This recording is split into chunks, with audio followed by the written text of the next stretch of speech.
Hello student, I am Vishwanath. Today I am going to discuss about the refraction of light through prism.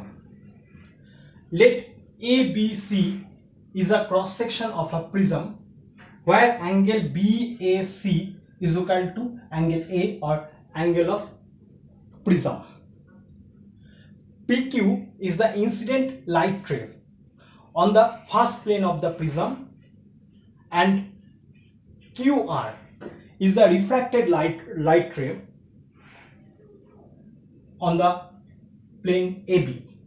QR also the incident light ray on the plane AC, and RS is the refracted light on plane AC. Here the refractive index of the prism is mu with respect to air. The prism is placed in air. N1, N2 is the normal drawn on the plane AB, and N2, N3 is the normal drawn on the plane AC.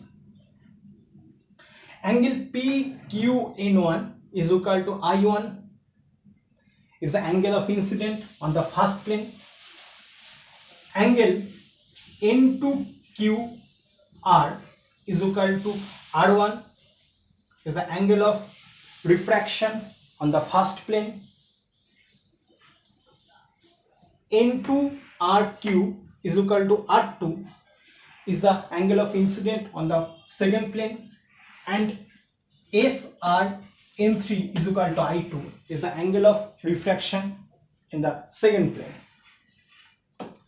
Now we have to find out the relation between I1, I2 and A, and relation between R1 and R2 with A. Let's watch the video. Since N1, N2 is normal to AB, therefore N2QA is equal to pi by 2 radian or 90 degrees. On the other hand,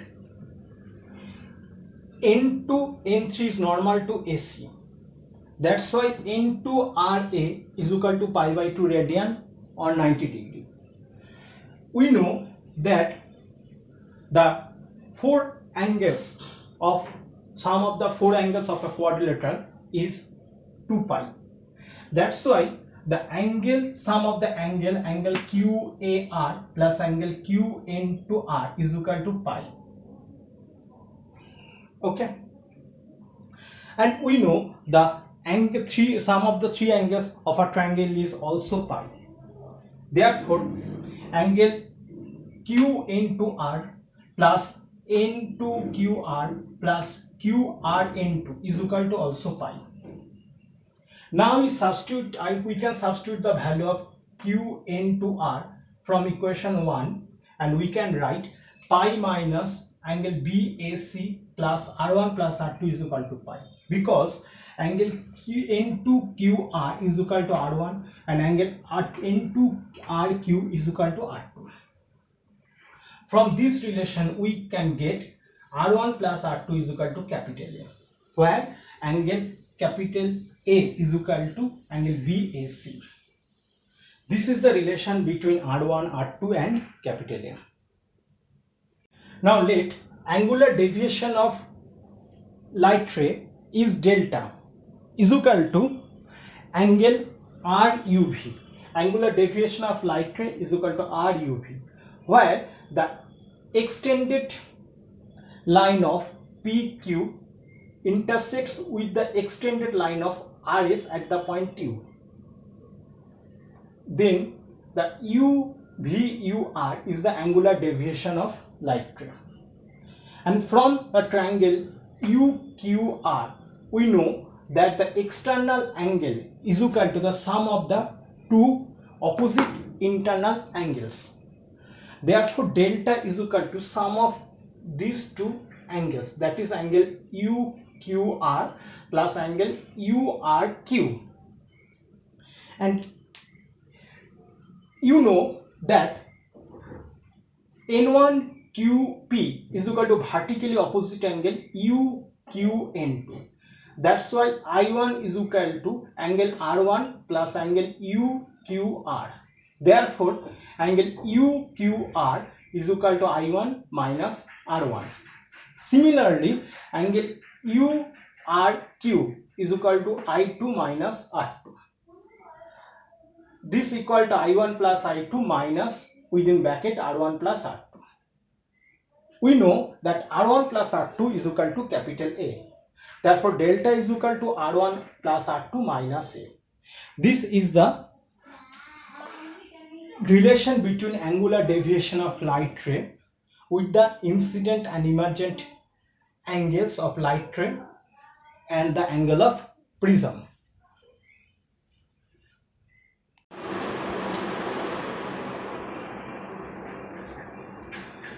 This graph shows the relation between the angle of deviation delta, the incident light ray I1 and the emergent angle of emergent light ray I2. I1 is the angle of incident light ray, I2 is the angle of emergent light ray, and delta is the angular deviation of light ray. Okay. We know that when the angle of incident increases, then delta also decreases. At the point C, where I1 is equal to I2, that is angle of incident is equal to angle of emergent, then the value of delta will be maximum. That is, this is the condition for minimum deviation of light ray. This is the condition for minimum deviation of light ray. That is, when the I1 is equal to I2, then value of delta will be minimum. Okay. So we can write for minimum value of delta, I1 is equal to I2 and R1 is equal to R2. This is the condition for minimum value of delta or minimum angular deviation of the light ray. It can be found graphically or it can be established graphically. We can also prove it graphically or mathematically. Proof by mathematics. We know delta is equal to I1 plus I2 minus A. Since A is equal to constant for a prism, therefore delta will be minimum when I1 plus I2 will be minimum.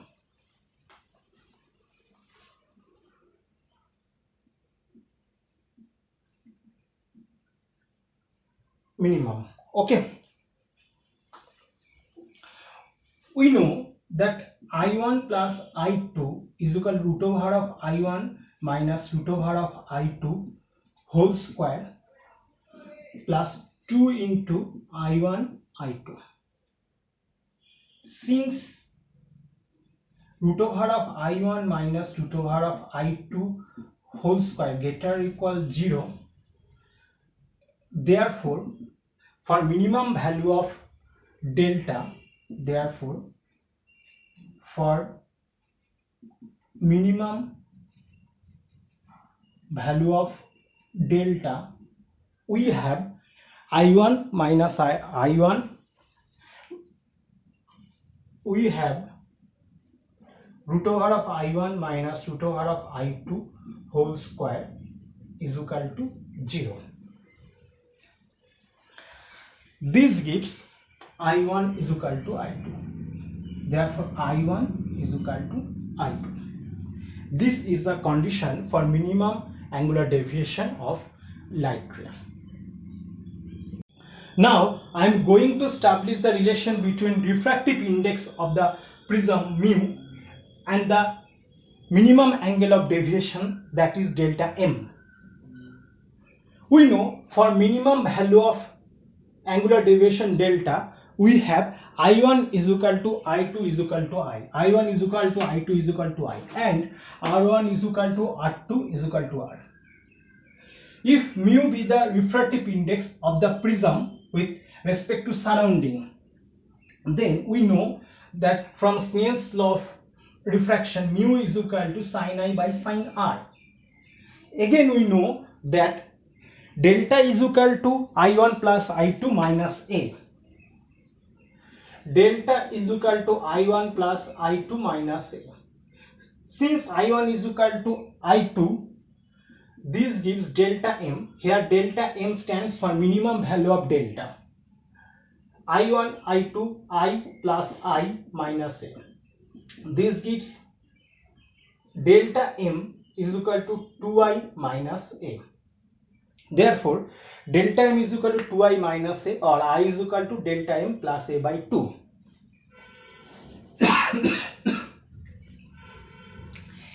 Again, we know that A is equal to R1 plus R2. This is equal to R plus R. Therefore, A is equal to 2R, or R is equal to A by 2. Now, putting the value of I and R in this equation, we get mu is equal to sin delta M plus A by 2 whole divided by sin A by 2. This is the relation between the delta M and mu, which is very important relation.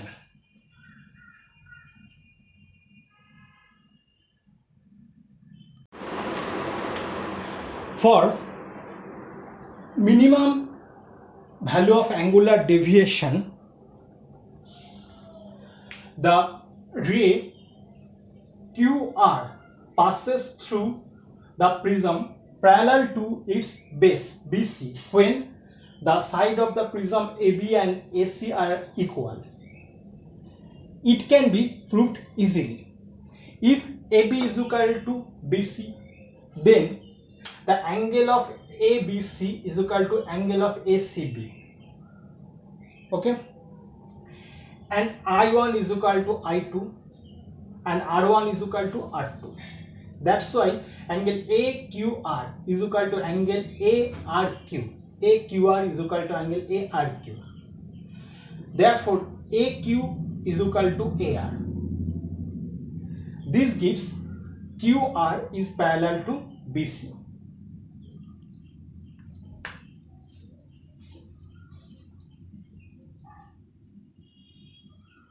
For thin prism, we know that angle of incidence I1, angle of emergent I2, angle of refraction R1 and R2 are very small.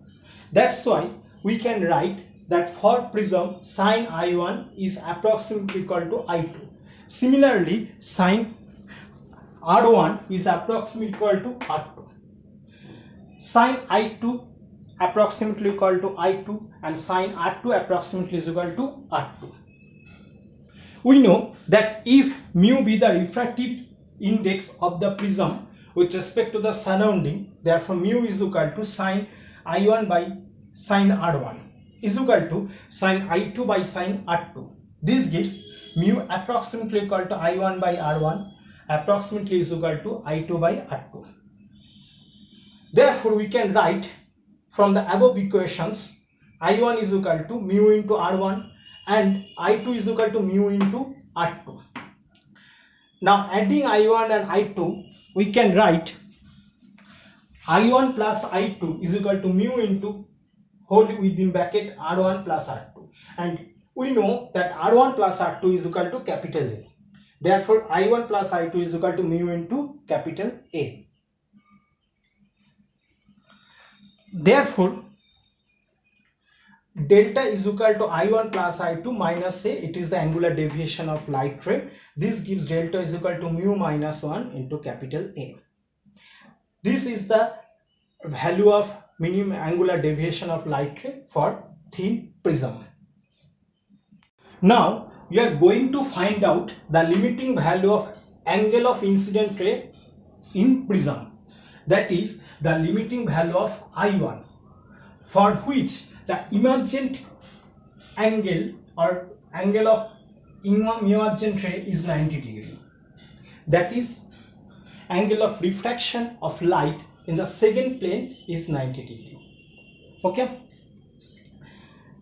that in this case I2 is equal to 90 degree. That's why since I2 is equal to 90 degree or theta, that's why R2 is equal to theta c is equal to critical angle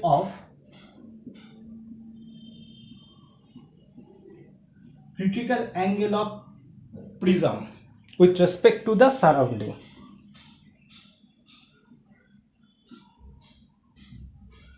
Prism with respect to the surrounding.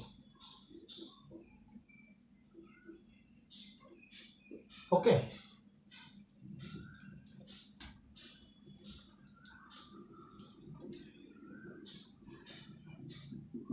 This gives mu is equal to 1 by sine theta c. We know that mu is equal to sine theta c. Therefore, sine theta c is equal to 1 by mu. Therefore, cos theta c is equal to root over of 1 minus sine square theta c is equal to root over of mu square minus 1 by mu. Okay, and we know mu is equal to sine I1 by sine R1, sine I1 by sine R1.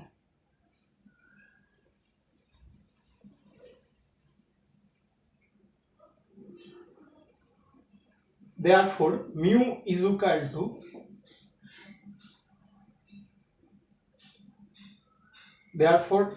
sine I1 is equal to mu into sine R1. This gives I1 is equal to sine inverse mu into sine R1. Again, we know that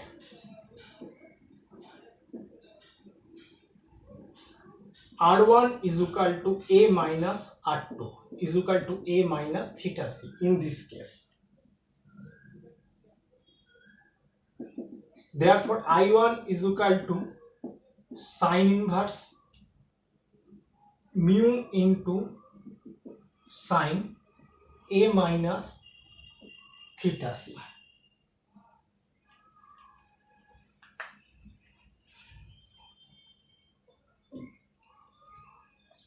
This is the limiting value of refractive of the angle of incident of light ray. We can also substitute this value.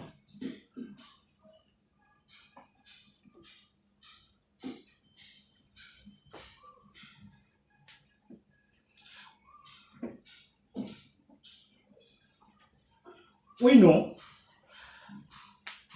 that sine A minus B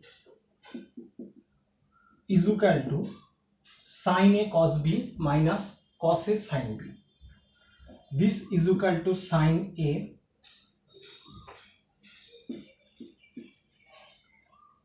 into cos theta c minus cos A sine theta c. Okay, this is equal to sine inverse mu into sine A under root of mu square minus 1 by mu minus cos A 1 by mu.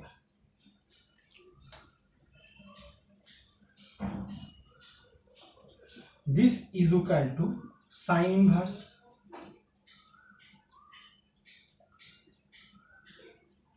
root over of mu square minus 1 sin A minus cos A. This is the limiting value of incident light ray, or this is the limiting value of angle of incident light ray I1, for which we can get emergent light on the second surface. Okay, if I1 is greater than the angle, or the angle of incident of light ray is greater than this value, then we cannot get the light ray from the second plane of the prism.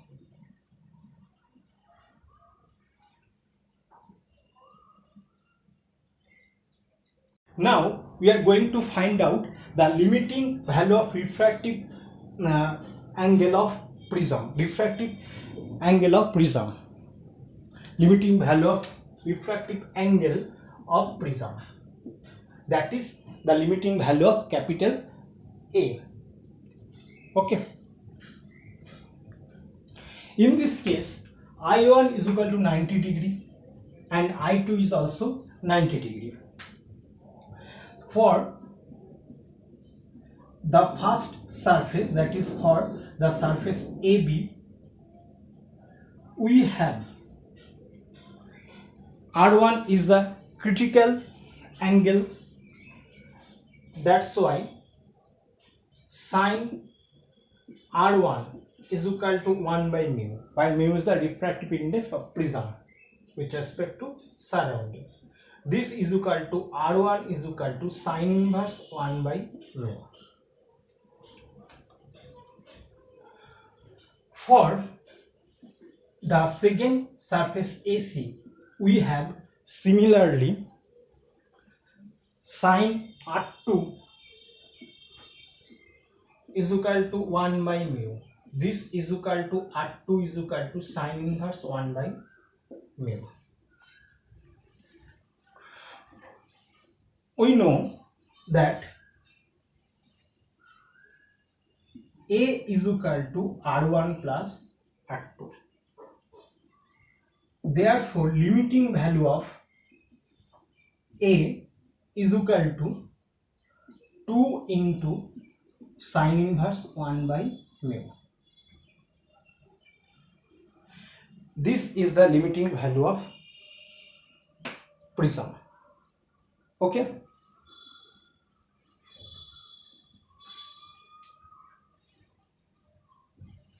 If the angle of prism A is greater than this value, then no emergent ray is found on the second surface.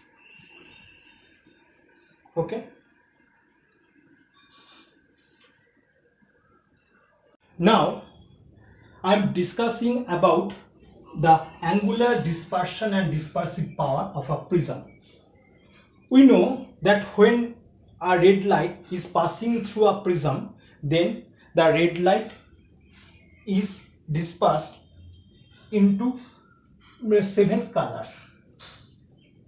The minimum deviation is for red light and maximum deviation is violet light.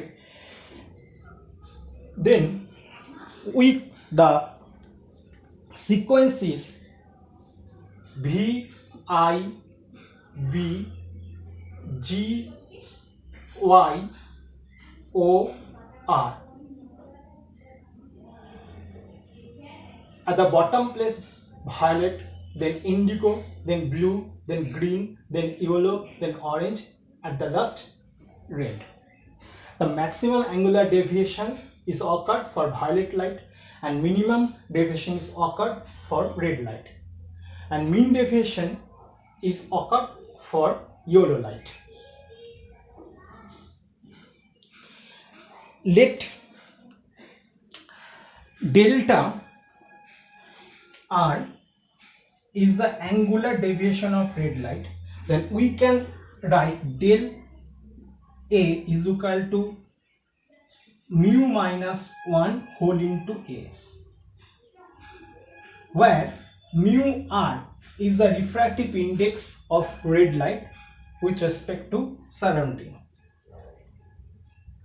Delta V is the angular deviation of violet light, is equal to A into mu V minus 1, while mu V is the refractive index of violet light with respect to the surrounding, and delta Y is angular deviation of yellow light, is equal to capital A into mu Y minus 1, while mu Y is the refractive index of yellow light with respect to the surrounding. Therefore, angular dispersion is equal to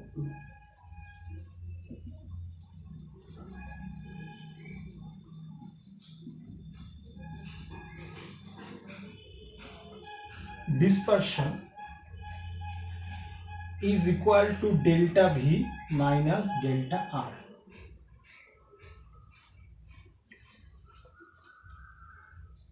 This is equal to A into mu V minus mu R.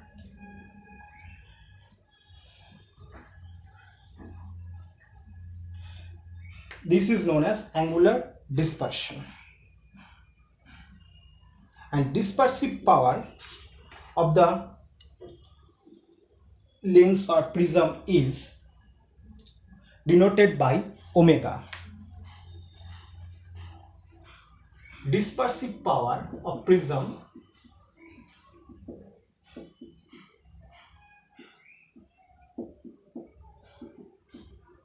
is denoted by omega. Omega is equal to delta V minus delta R by delta Y, that is for your light. Okay,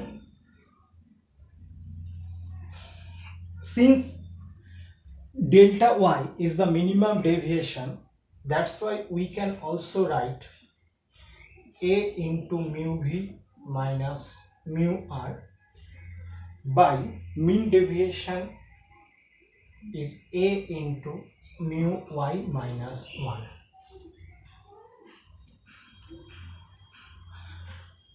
Okay, that's why we can write omega is equal to mu V minus mu R by mu minus 1, where mu is the mean refractive index of the light rays.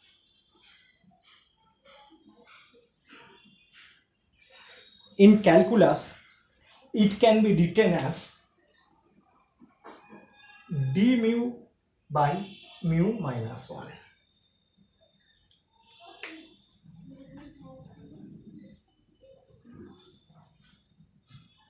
Now, I am going to discuss about the chromatic aberration and achromatism. You know that a lens is a combination of infinite number of prisms. Okay, it may be convex or it may be concave.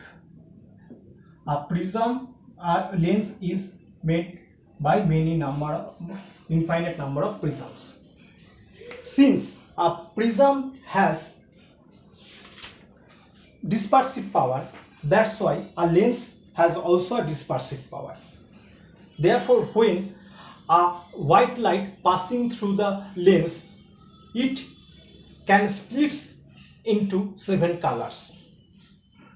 Therefore, when the color of object is white, but the color of image is not exactly the white color, this aberration or defect of a lens is known as chromatic aberration.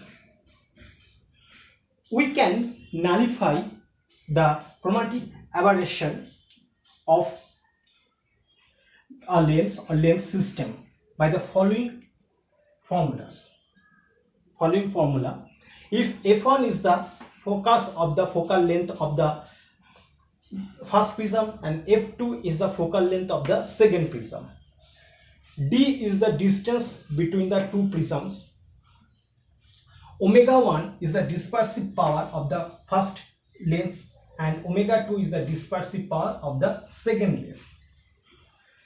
Therefore, condition for achromatism is omega 1 by f1 plus omega 2 by f2 minus d whole by f1 f2 whole into omega 1 plus omega 2 is equal to 0. This is the condition for achromatism. That is, after passing through the light ray, after passing through these two prisms, the light ray cannot split into 7 colors. Therefore, the image is formed as white color of the white object. This condition is known as achromatism. When the two lens is made by same material, that is when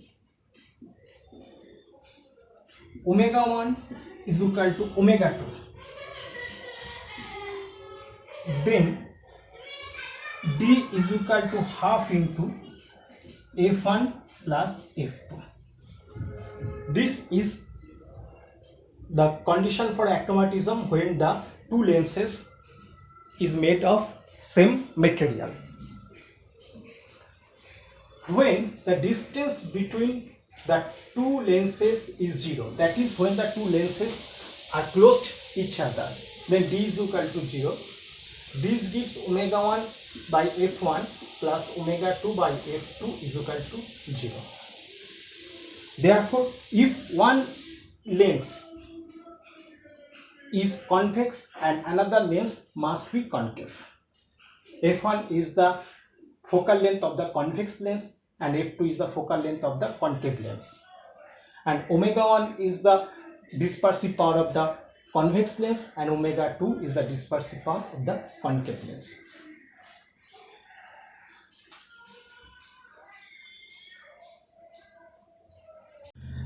This is the end of our discussion for today. Please click the like button if you like my video and please subscribe my channel. Please subscribe my channel. Your subscription help me to prepare further video. Please subscribe my channel. Thank you for watching the video.